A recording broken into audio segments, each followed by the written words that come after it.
Assalamualaikum warahmatullahi wabarakatuh. Perkenalkan, nama saya David Maulana Ibrahim dari Institut Agama Islam Negeri Tulung Agung, Program Studi Tadris Ilmu Pengetahuan Sosial. Baik, pada pertemuan kali ini kita akan membahas tentang erosi tanah. Nah, apa itu erosi tanah?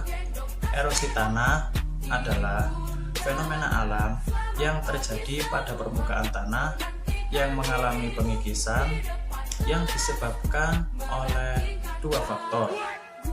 Faktor yang pertama diakibatkan oleh alam dan faktor yang kedua diakibatkan oleh aktivitas manusia. Terdapat 3 tahap dalam proses terjadinya erosi tanah. Yang pertama adalah detachment, yang kedua transportation, dan yang ketiga sedimentasi. Yang pertama adalah detachment. Detachment ini merupakan terjadinya tumbukan air ataupun angin yang memiliki intensitas yang sangat tinggi, di mana hal tersebut dapat menyebabkan pecahnya agregat tanah, menjadikan partikel tanah ini nantinya akan terlepas dan mudah terbawa oleh air ataupun angin. Yang kedua, transportation. Transportation adalah proses dibawanya partikel tanah tersebut dari tempat yang tinggi menuju ke tempat yang lebih rendah, di mana yang membawanya adalah air ataupun angin. Selanjutnya, sedimentasi. Sedimentasi yaitu partikel tanah yang sudah terbawa nantinya akan mengalami pengendapan di tempat yang baru. Terdapat 6 penyebab terjadinya erosi tanah. Yang pertama adalah erosi yang diakibatkan atau yang disebabkan oleh aliran air yang mengalir seperti sungai atau biasa kita sebut ablasi, di mana erosi ini biasanya terjadi pada daerah dengan kemiringan yang curam dan kurangnya vegetasi pada daerah aliran sungai. Yang kedua adalah erosi yang disebabkan oleh tiupan angin atau kita sebut sebagai deflasi, di mana erosi ini biasanya terjadi pada daerah gurun ataupun pesisir. Yang ketiga adalah erosi yang disebabkan oleh mencairnya es atau bisa kita sebut glasial, di mana lelehan es ini nantinya akan mengalir menuruni lereng dan akan menggerus daerah yang dilewatinya. Yang keempat adalah erosi yang disebabkan oleh gelombang air laut atau disebut sebagai abrasi, di mana erosi ini biasanya terjadi pada daerah wilayah laut pastinya. Yang kelima, erosi karena gravitasi yang terjadi dalam bentuk gerakan tanah atau bisa kita lihat terjadinya tanah longsor. Yang keenam, yaitu erosi karena organisme, yang mana terjadi karena aktivitas organisme yang melakukan penggerusan atau penghancuran terhadap batuan yang dapat menyebabkan terjadinya erosi. Berikut faktor-faktor yang mempengaruhi erosi tanah. Terdapat 5 hal. Yang pertama adalah curah hujan yang terlalu tinggi, di mana ini akan memecahkan gumpalan tanah dan memudahkan pengangkutan partikel tanah menuju ke tempat lain. Yang kedua, sifat-sifat tanah atau struktur tanah yang sangat lemah, seperti contoh tanah berjenis pasir. Yang ketiga adalah topografi atau lereng, yaitu apabila semakin curam lereng tersebut, maka akan semakin besar dampak erosi tanah yang dihasilkan. Yang keempat adalah vegetasi, yaitu menghambatnya atau penghambatan masuknya air ke dalam tanah. Yang kelima, faktor manusia.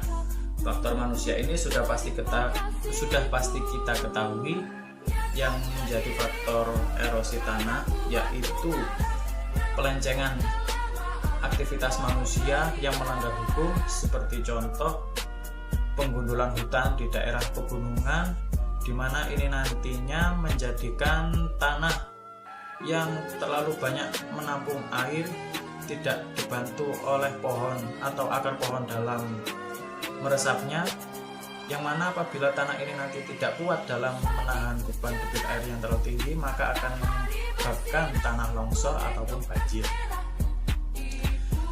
Berikut merupakan dampak dari erosi. Dampak dari erosi ini sebagian besar merupakan dampak buruk, di mana dampak dari erosi ini dibagi menjadi dua hal. Yang pertama, dampak erosi pada tempat terjadinya atau inside, dan yang kedua, dampak erosi di luar lahan atau outside. Kita jelaskan yang pertama dahulu, dampak erosi pada tempat asal terjadinya atau inside.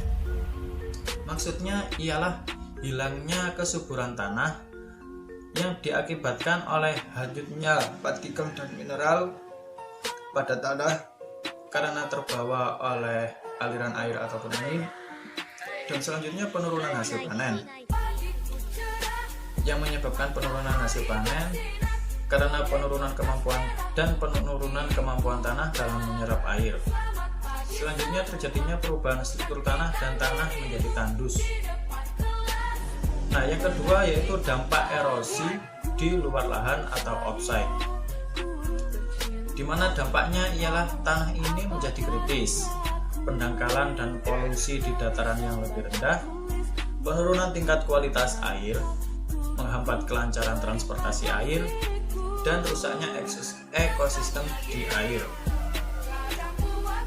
Berikut saya memberikan hal-hal yang dapat kita lakukan dalam melakukan pencegahan terhadap terjadinya erosi tanah.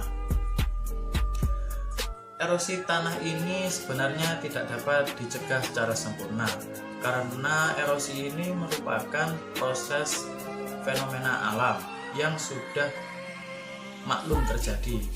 Namun, pencegahan erosi ini dilakukan hanya untuk menghindari terjadinya erosi yang terlalu berlebihan atau di atas batas normal.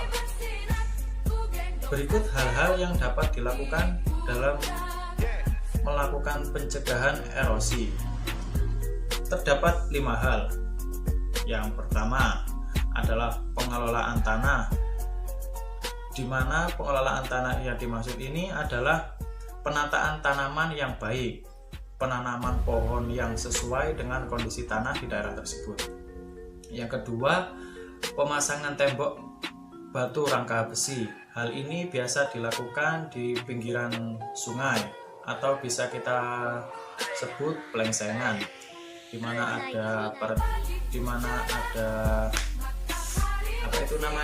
terdapat bahan-bahan batu, semen, dan besi itu untuk menghindari adanya erosi tanah yang disebabkan oleh mungkin penambangan pasir liar di kawasan sungai tersebut.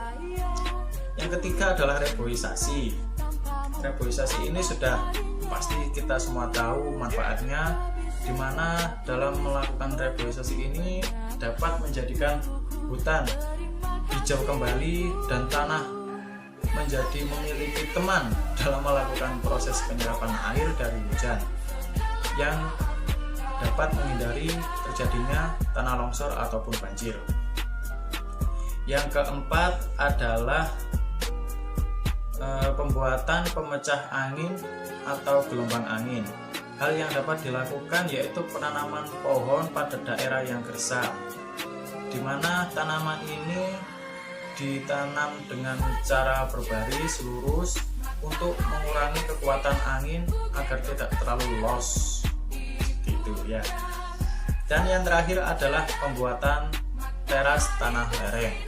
Jadi daerah lereng-lereng tersebut dibuatkan teras dari semen batu agar dapat mengurangi terjadinya erosi tanah apabila sudah memasuki musim penghujan. Demikian yang dapat saya sampaikan pada pertemuan kali ini mengenai materi erosi tanah.